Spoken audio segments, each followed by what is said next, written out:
So I am going to speak on the value of complexity for working with particularly intractable social problems. So this is something that I've studied for about 20 years now, which are very difficult long-term social problems.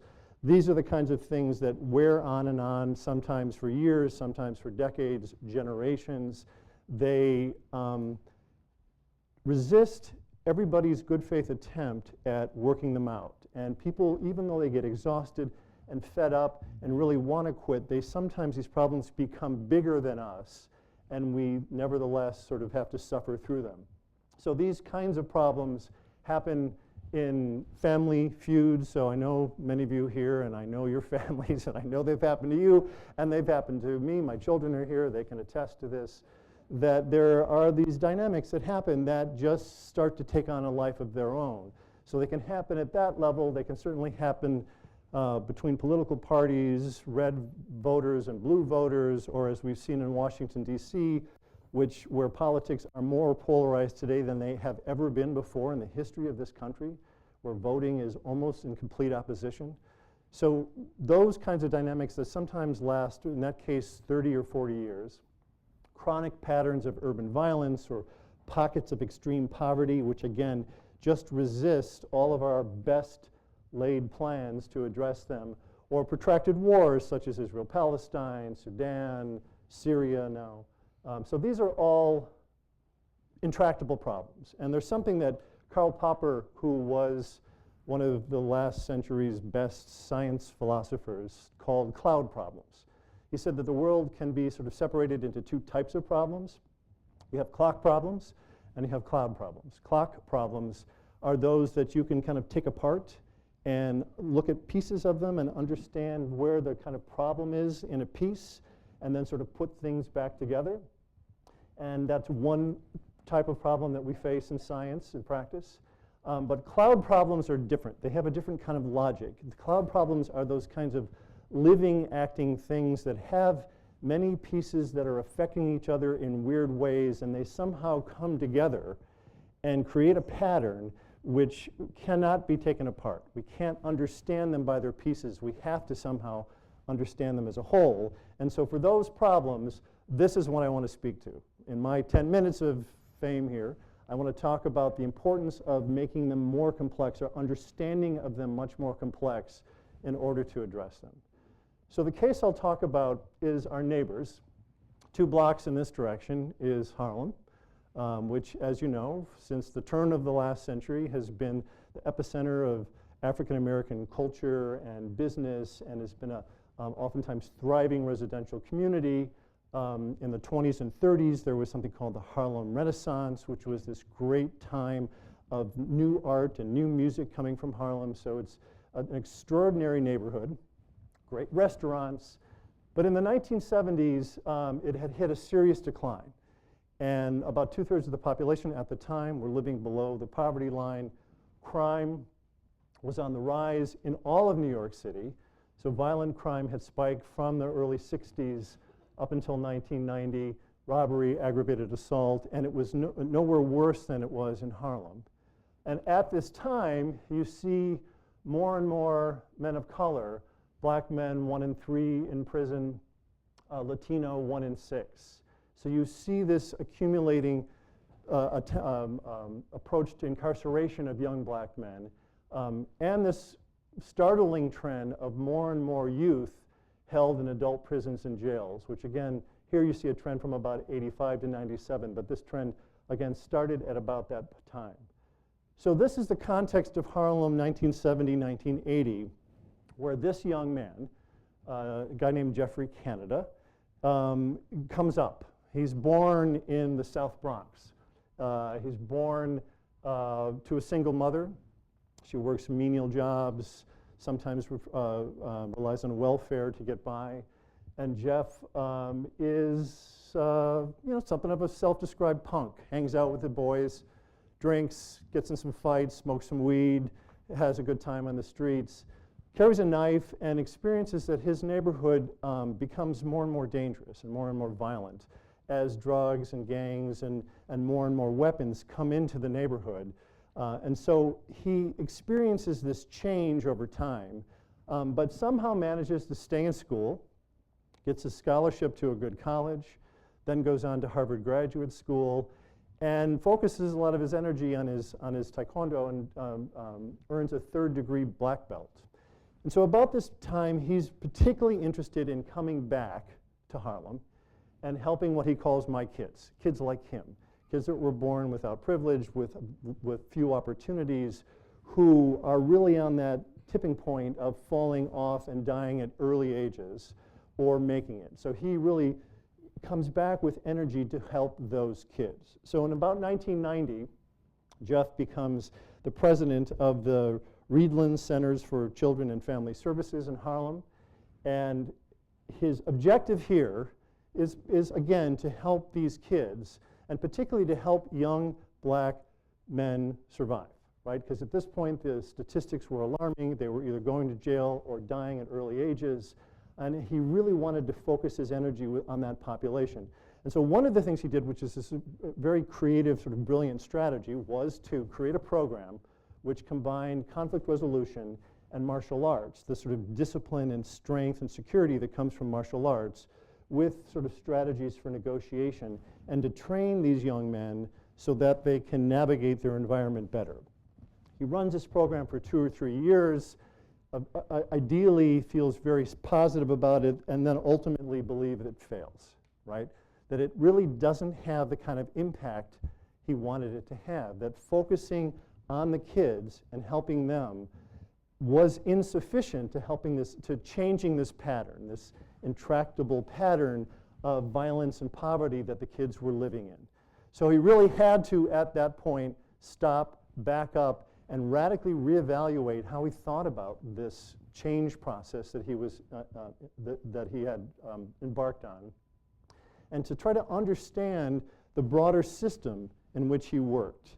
And so he started to think about the problem more like this, right? So this is sort of the type of factors that research tells us contribute to these kinds of long-term chronic patterns of violence and poverty in poor neighborhoods.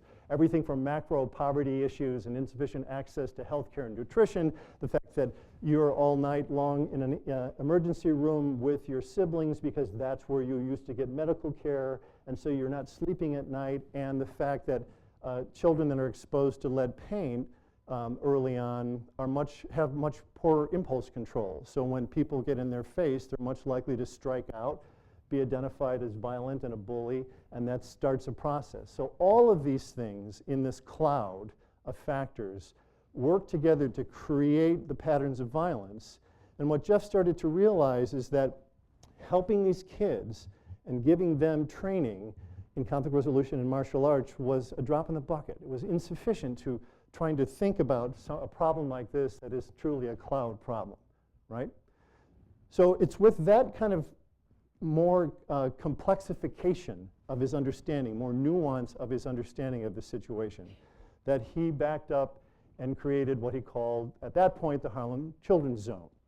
So this was a kind of radical social experiment. It still is a social experiment that is about 10, 12 years in the making. And it is an attempt to work with originally 24 square blocks in Harlem, and then 60, and then 100 square blocks in Harlem. It's sort of this area in Harlem,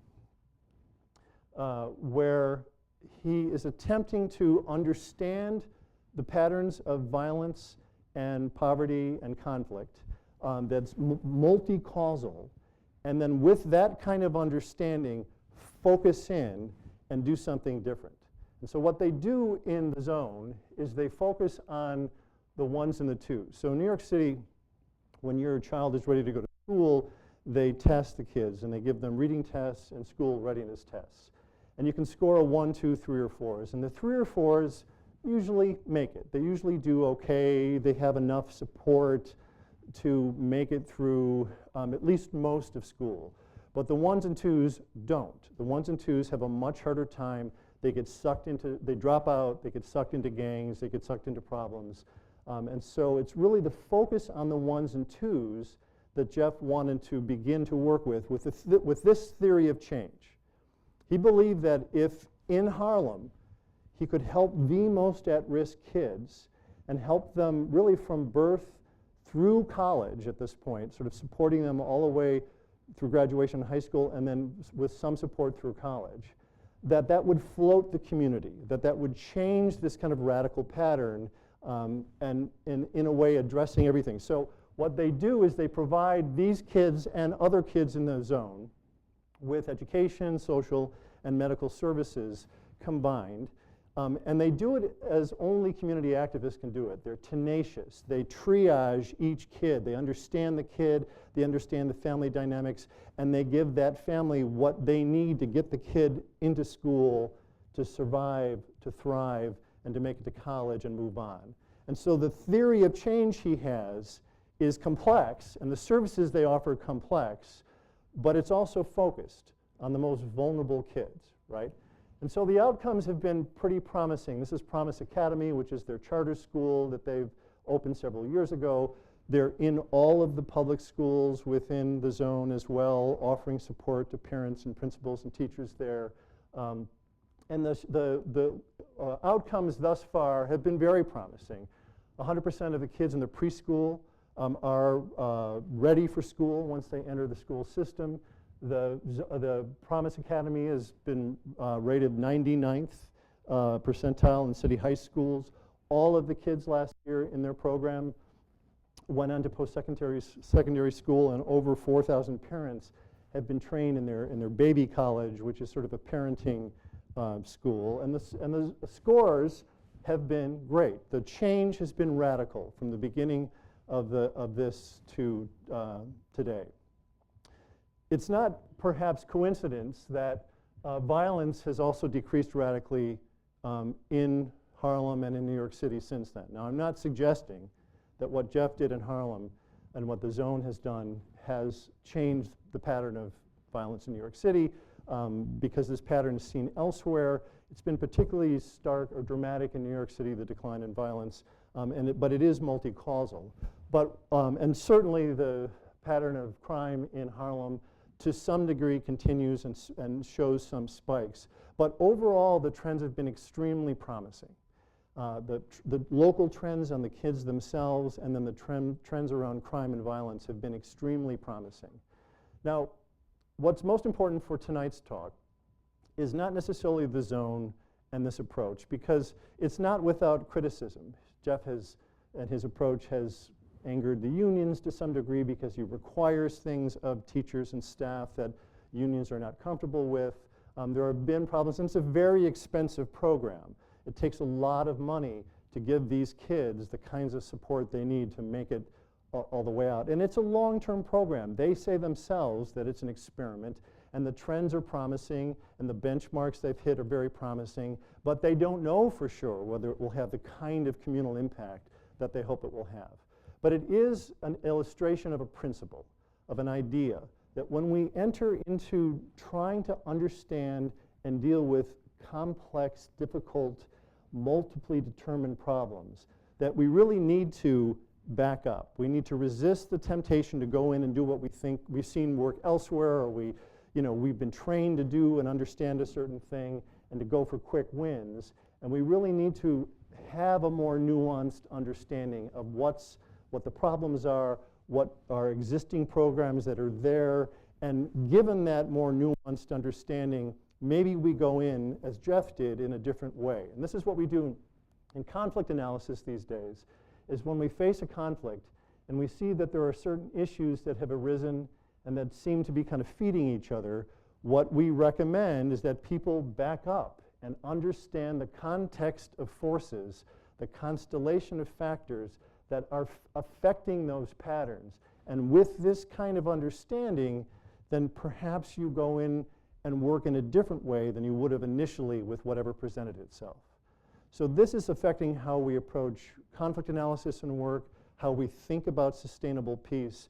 And it's frankly an idea that's pretty pervasive in science. The idea that, for example, in decision making, when you face new problems, that you understand that problem in a complex way from different perspectives before you make a choice and work. And then once you make that choice, you evaluate its impact in a more complex and nuanced way before you act again, and then go back in. That kind of making things more complex before you focus and act has been shown to be a preferable and beneficial way of thinking for politicians and problem solvers in the lab and in politics. So this type of idea of the importance of complexity is across levels, all the way to the societal level. There's been interesting research looking at communities that have more complex social structures, where groups, members of different ethnic groups, play together and learn together and work together and organize politically together across ethnic lines. And in those more nuanced and complex structured societies, you see less violence, you see less inter-ethnic violence, right? So it's basically the same idea. That's what we call fractal. It's an idea that happens at different levels. So this is what I'm going to leave you with, is this idea that complexity before simplicity rules. Complexity in and of itself is insufficient, it's overwhelming, it's too much, but the importance of taking the time to understand the context, the nuance, before we go in and work is a critical step, and it's something that I think our speakers tonight will come back to more and more. Thank you.